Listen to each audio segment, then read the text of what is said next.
Now, it is with great honor that I introduce today's keynote speaker, Ms. Valentina Glaviano.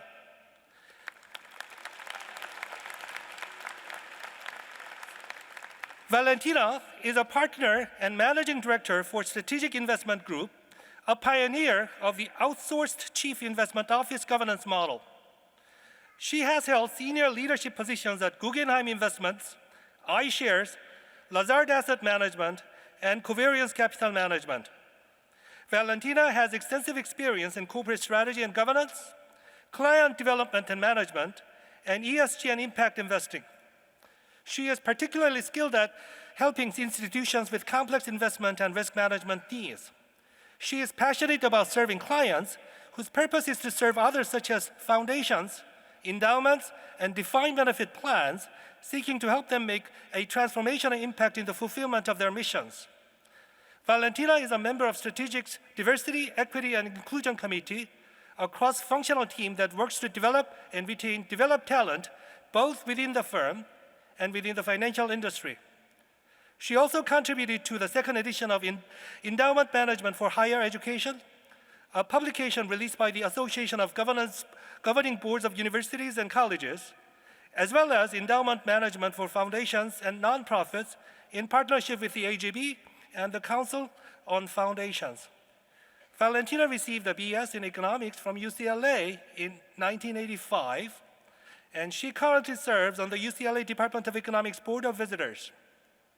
Valentina has also been elected as a member of the prestigious International Women's Forum, which has 7,000 diverse and accomplished women from 33 nations on 6 continents.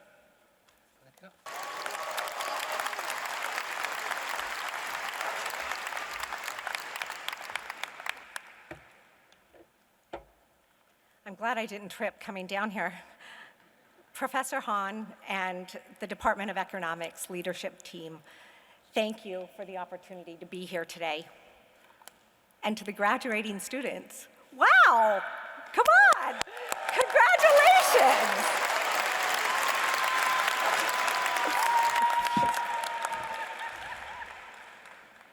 You have achieved an incredible badge of honor, and you have also done so by overcoming tremendous challenges. March Madness of your freshman year upended everything that you expected your college experience to be. But guess what? You adapted, you survived, and now you've thrived to be here today. You should be especially proud of yourselves, but you should also be grateful. Yes, this old woman is telling you to be grateful for your COVID college experience. That is because you will experience more rapid and unexpected change in your lives, especially professionally, than you can even imagine. To thrive in a midst of rapid change, you have to have the ability to adapt. So with all due respect to UCLA and your professors behind me, the adaptability that you learned during your COVID college experience is very likely to be more valuable to you than anything your professors have taught you.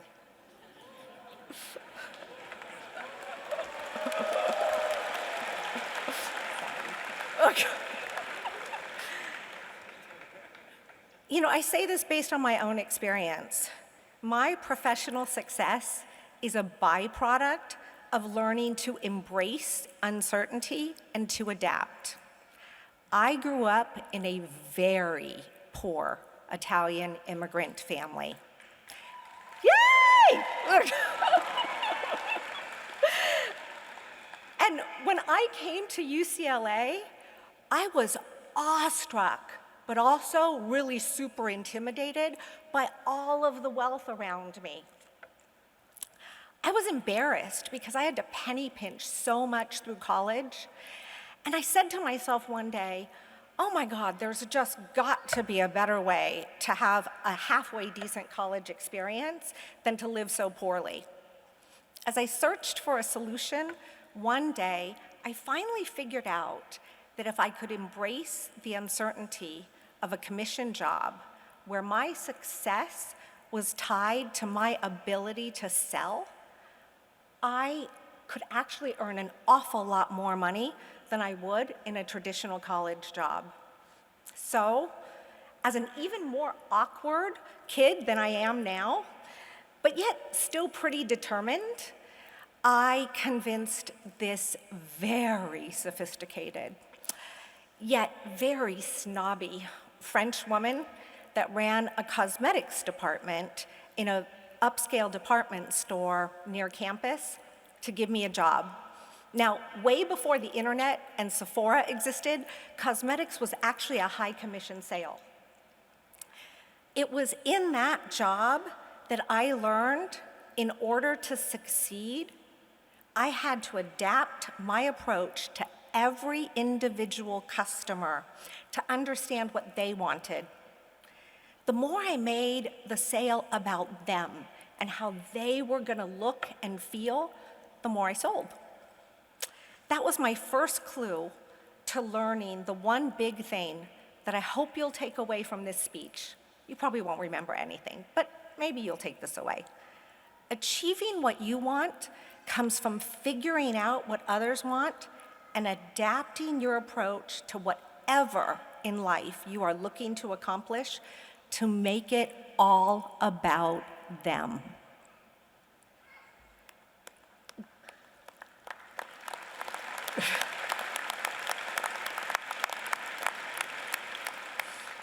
This is true in sales, but it's also true in just about everything else in life. Whether you are going to design that new investment strategy with your great degree, or you're entering investment banking and you're going to launch an IPO, or you're just seeking that next great job, success hinges on you figuring out the psychology and motivations of those that you engage with. What do they want and need? And how are you going to persuade them that you are uniquely able to deliver to those wants and needs? When I was approaching graduation from UCLA, my successful college experience convinced me that I would excel in an environment that rewarded initiative, drive, and enterprise. So I applied that to the role that I took in the investment industry out of college. I loved seeing all these diverse faces walk in, but one of the challenges that the investment industry continues to face is, especially in attracting individuals from diverse groups, is that many are not comfortable with the inherent uncertainty in the industry.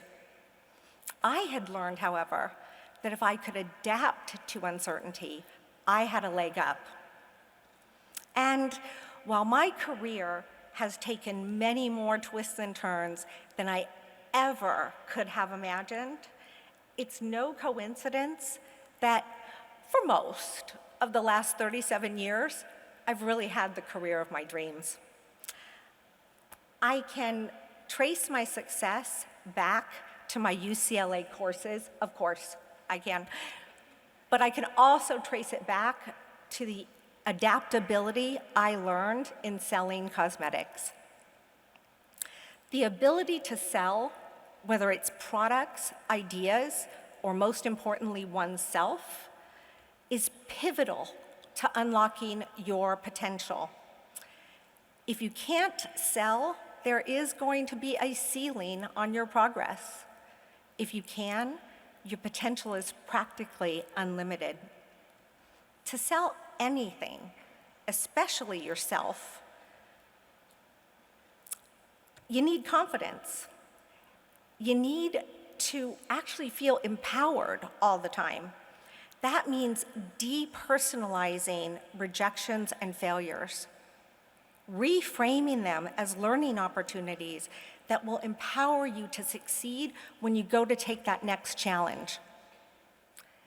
It might sound strange, but to be empowered, you have to be able to keep your ego in check. You see, our ego can prevent us from being adaptable. The reason is it ties us often to a vision of ourselves that is no longer valid. Our egos can actually hold us back from feeling empowered to take on a new challenge because it causes us to fear failure. Excuse me a second.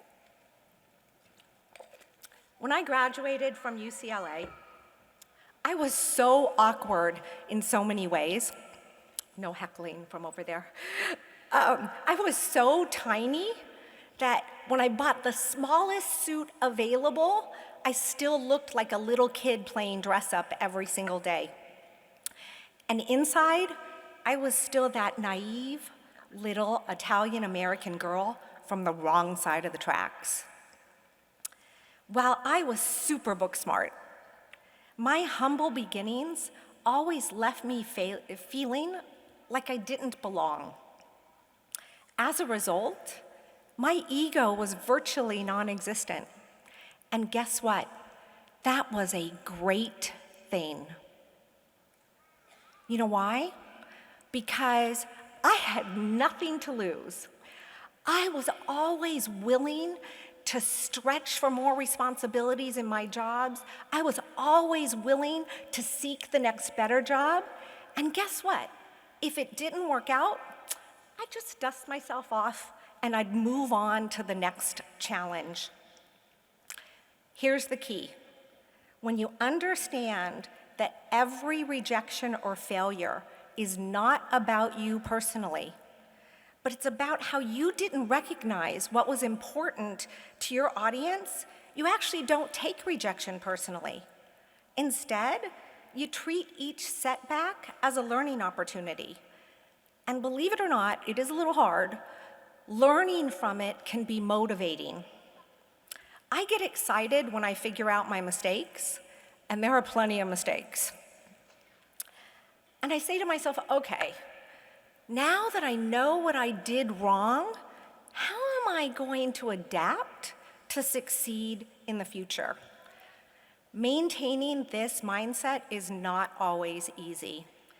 When my career hit a downturn because my ego had gotten the best of me, I lost the ability to adapt because I feared failing.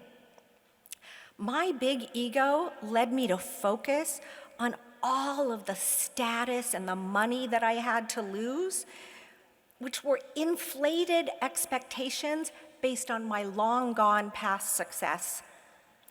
I became beaten down by failure because my ego was so bruised, when those failures should have motivated me to learn from them and to adapt. At the time, I wasn't smart enough to recognize this, but that adaptability muscle that I had so honed throughout my career led me to search for a solution. One day, I came across a book called Ego is the Enemy. You can write it down. It's by Ryan Holiday. His main point is that ego can cloud ambition and hinder personal and professional growth because it creates inflated expectations. That really resonated with me. Ryan Holiday had the message, the title of his book, tattooed on his forearm. I don't do that. I do write it. Somewhere I'll see it before every important meeting. It reminds me that one's ego can interfere with rationality, objectivity, and clear-headedness, which are all foundational traits for success. I've worked in 8 different companies since graduating UCLA. You'll probably work in more than that. I've also had many more varied roles than virtually anyone I know. And that's because I'm always looking to adapt to the next change and the next evolution ahead of me in the industry. All of my prior adaptations have actually made me more relevant for the next one. A few years ago, I saw that the segment of the investment industry that I was in was losing relevance. It's actually pretty much become irrelevant now. So putting on my adaptability pants, I announced to my husband that I was going to have to make a huge shift in my career. And to do so, I was going to have to start all the way at the bottom and work my way back up. I made that change. I adapted very quickly and rebuilt my career.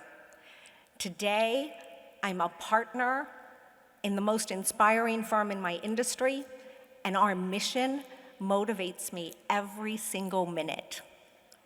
I know a lot of people who could never, ever have fathomed starting at the bottom at our age. Why? Because of their ego. So they resist change instead of figuring out how to adapt. And guess what? Many of them have become irrelevant, even in other industries, not just mine, because the industry has evolved and it's left them behind. The adaptability that you learned during your COVID college experience here at UCLA empowers you to avoid that fate. That skill will help ensure that you are as happy and as motivated by your career in 37 years, a long, long time from now, as I am today. As you adapt to the countless changes that you are guaranteed to face in your career, please try to remember just one thing. Success in everything you do is going to be built on the foundation of understanding what others want and need and adapting your approach accordingly. Oh, and maybe just one other thing that I actually do have written on the top of my notes. Can you guess what it is? Ego is the enemy. Congratulations to the students of 2023.